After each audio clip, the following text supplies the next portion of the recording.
好啦，而家睇翻，首先第一樣嘢，如果你要 trade 呢個外匯 forex，第一樣嘢你要去留意嘅，一定係呢個 dollar index。OK，dollar index chart 喺 IG 係可以揾得到嘅。OK，而家呢個咁嘅位置，我而家睇緊嘅係周線圖 weekly。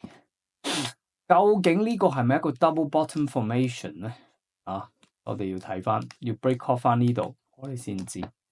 Daily chart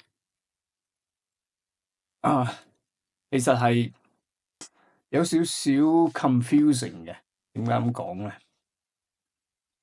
呢度我哋有個好 weak 嘅，即係好弱嘅 uptrend，但係跌穿咗 lower low，而家有一個 lower low，跟住呢個可能係 lower high，會唔會係由呢一度繼續跌落去咧？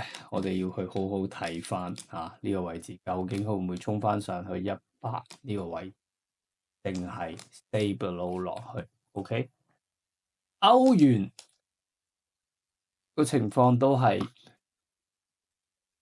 flip side of Bitcoin， 究竟呢一個 weekly chart 呢一度係唔係 double top 咧？會唔會跌翻落去112呢個位置回落落去，定係我哋繼續會衝破上去咧？咁 daily chart 咧就真係要睇翻佢究竟係唔係會繼續衝破翻114呢個位置升上去啊？定係會跌翻落嚟112度 retrace 翻去翻呢度咧？咁就大家要好好留意翻喺呢個禮拜呢度。英鎊咧睇落去就好似一個 fake cow 咁樣樣嘅。咁我上次其實幾個禮拜前我都講過134呢個位係一個好 strong 嘅 resistance。咁佢好似係衝破咗但係你可以 weekly bar 你睇到最強勁嘅 bullish bar 又就係 exhaustion， 會唔會跌翻落去134回落翻少少去130呢一度咧？咁我哋要睇翻。咁有啲朋友會問我會唔會去跌翻去128呢個咁嘅位置咧？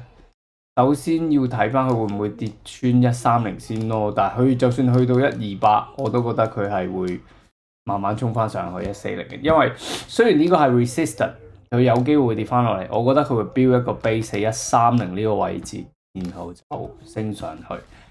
呢個係我個人嘅意見啦。咁但係睇個 price action 去睇咧，你可以睇得到個 selling momentum 係真係唔係好強，所以要跌翻落去122128呢啲，128係有可能嘅，係130先喎，即係130 128到130呢個位置，我覺得佢係一定係好大機會揾到 support， 繼續升翻上去。日本 yen 非常之尷尬，究竟佢係升定係跌咧？當然我哋可以睇得到喺呢個4、5月嘅時候，佢係有一段 uptrend 嘅，但係呢2個禮拜佢全部跌翻晒落嚟，美金繼續弱翻。咁呢度究竟係 lower high 定係 higher low 咧？都要睇翻。有時 trade currency 咧唔清楚，你可以做一樣嘢，唔好選擇去 trade，就係咁簡單。OK， 黃金。我上個禮拜係有買之前有一個禮拜買佢升，跟住我有沽佢喺呢個位賺咗少少。之後咧，我想繼續沽佢落去，但係又升翻上去。依家佢有一個，我已經講咗佢有一個 flag 喺呢一度。OK， 呢一個 flag 咧，其實如果你 day chart 咧，佢係一個 bullish continuation pattern 嚟嘅。意思即係一個牛市嘅 continuation。即係 eventually，我覺得佢係會 break，either 翻嚟 below 呢度會買，或者如果佢穿破上去翻3300呢個位置，3350蚊美金1 ounce， 我就會繼續買黃金上去。但係 so far 咧，佢係我暫時睇唔到有咁嘅錢咁嘅資金去衝得破。點解咧？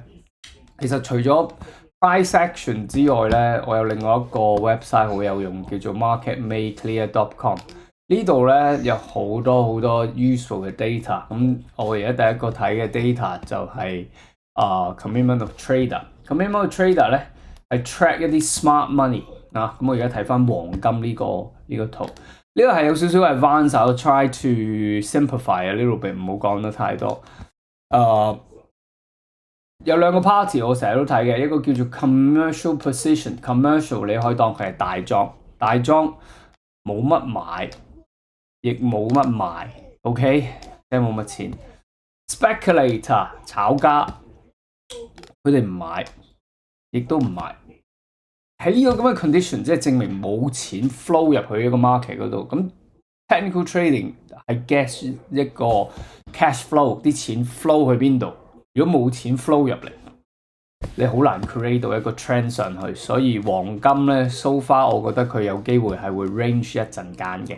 咁除咗呢樣嘢之外，我哋仲有另外一樣嘢，我哋可以睇翻就係一個 seasonal data 嘅 behaviour 啊。咁你可以去睇得到嘅，我可以去揾翻呢個metal 黃金嘅走勢。好多線啦，咁佢 correlate 得最好嘅就係即係最相似嘅走勢就係20年期嘅走勢。咁你可以睇得到黃線咧就係今年嘅走勢，橙色就係20年期。你可以睇到佢其實係會喺6月份橫行或者會跌少少，到7月度咧先慢慢會 make a base。所以我係唔會好 aggressive 去 trade 黃金 until 去 July。兩個原因，一 technical chart 係仲係 within 嗰個 channel 入邊啦，你可以睇翻下喺 channel 入邊 ，core data commitment trader 冇錢 flow 入去 ，seasonal data suggest 會橫行，所以就唔會嘥太多時間喺黃金呢度咯。咁 forex 方面，我再 repeat， 由於美金冇 direction 嘅關係，可能呢個禮拜我哋都係要好好地睇清楚先至落飛。OK， 如果大家對 trading 有興趣嘅朋友，記住 subscribe 翻喺我哋嘅 channel 度，因為每個禮拜我哋都會去講 stock market、crypto market 同埋 forex market。OK，thank you so much for watching and see you guys next week.